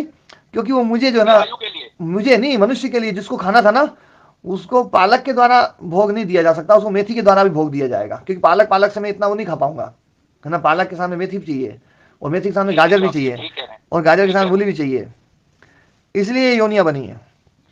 ये मनुष्य की आवश्यकता के लिए है ये योनियां, मनुष्य के लिए भी, और दूसरे मनुष्य के अलावा दूसरे जो जीव हैं, जो भी एक दूसरे का भोग ले रहे हैं, उनके लिए। तो सबके एक दूसरे के साथ कनेक्ट। बंदर को केवल, अच्छा बंदर को केवल है ना एक ही प्रकार की औषधियों में छोड़ दो तो बंदर जीवित ही नहीं रह पाएगा। बंदर को ना हर प्रकार के पत्ते चाहिए, गाय को भी हर प्रकार के पत्ते चाहिए, हर प्रकार की चीजें चाहिए, इसलिए इतने सारी योनियों को बनाना ही पड़ेगा, नहीं तो संभव नहीं है, ये संसार नहीं चल पाएगा। ये भाई ऑर्डर बना रहे हैं, फिर भाई तो चाहिए इसलिए तुमको बनना है। हाँ, तुम्हें दुख भोगना ही है तो तुम उस योनि में भोग लो, तुम इस योनि में भोग लो, उनका भोग भी, उनका भी व्यवस्था हो जाएगी। जैसे फिर वो तो उसकी मर्जी होगी, दादागिरी हो गई। दादागिरी नहीं है, दादागिरी तो देखो ये नहीं है, जैसे आपके पास में 100 आदमी आ गए, अब उनको 100 आदमियों को आपको 8 घंटे काम कराना है, 8 घंटे रोजाना काम कराना है। अब आप कोई से भी काम करा लो, 8 घंटे आपको काम कराना है उनसे, ठीक है ना। नहीं, वो कारीगर का काम करेगा, जिसको कारीगर, जिसको जो कारीगरी आती है, जिसको उसको आप कारीगर में लगा दोगे। प्लम्बर का काम करेगा। नहीं देखो इधर सुनो, आपके पास प्लम्बर का काम ही नहीं है, आपके पास प्लम्बर का काम नहीं है, और ना वो कैदी है, मैं नहीं बुलाऊंगा उसको। अरे आप नहीं बुलाएंगे, आपके पास में तो कैदी आए हैं 100 कैदी, आप तो कैदी समझो अभी भोग योनि में, स्वतंत्र योनि मत बोलो। आप जेल के सुप्रीडेंट हैं और आपके पास में 100 कैदी आए हुए हैं और उसमें 10 कारीगर हैं और आपके पास में कारीगर का कोई काम नहीं है, तो क्या आप उनको छुट्टी दे दोगे? नहीं, छुट्टी तो नहीं देंगे। आप उनसे कहोगे तो घास खोदो, वो कहेंगे भाई हम तो कारीगर का काम करेंगे। बोले यहाँ कारीगर नहीं है, तुम्हें सश्रम जो है ना कारावास मिला है, 8 घंटे रोजाना काम करना है, तुम यहाँ काम करो। अजय वो तो फौज वाला सिद्धांत हो गया ना, फिर भाई ऑर्डर में तूने करना कर जा। हाँ करना ही है, तुम्हें भोग नहीं है, दुख भोगना ही चाहिए, यहाँ भोग लो चाहे वहां भोग लो। ये बात आप समझ में आई बात? अगर हम मनुष्य जीवन में ही सारा कष्ट भोग सकते हैं तो बाकी योनियों की आवश्यकता नहीं है। ये प्रश्न था, हाँ, मैं इसी जीवन में ही सारा कष्ट भोग सकता हूँ तो मुझे दूसरी योनियों की क्या आवश्यकता है? तो आपको भोजन चाहिए तो भोजन किससे मिलेगा? तो ये तो वही बात आ गई ना, वही। तो भोजन के लिए भी चाहिए आपको भोजन चाहिए, तो भोजन चाहिए तो उस व्यवस्था का जो ना ये रोल है, तो कोई आत्मा जाएगी ना जी। मतलब दुख तो भुगवाना ही है, तो दुख भुगवाने के लिए भोजन में लगा दिया, दुख भुगवाने के लिए वहाँ पर ठीक है, भोगने के लिए तो हम परतंत्र ही हैं, परतंत्र ही हैं, सब परतंत्र ही, वहाँ परतंत्र ही है। जी क्या विचार रखते हैं इस विषय में? मैं स्वामी जी से निवेदन करता हूँ वो भी बताएं। जी महाराज जी। दुख भोगने के साधन तो अलग है, दुख तो दुख ही है। मेरी आपकी आवाज नहीं आ रही महाराज जी, चक्कर में ना पड़े। चलो ना, आज समय बहुत हो गया, बहुत ज्यादा समय हो गया जी स्वामी जी। हाँ जी, ओम।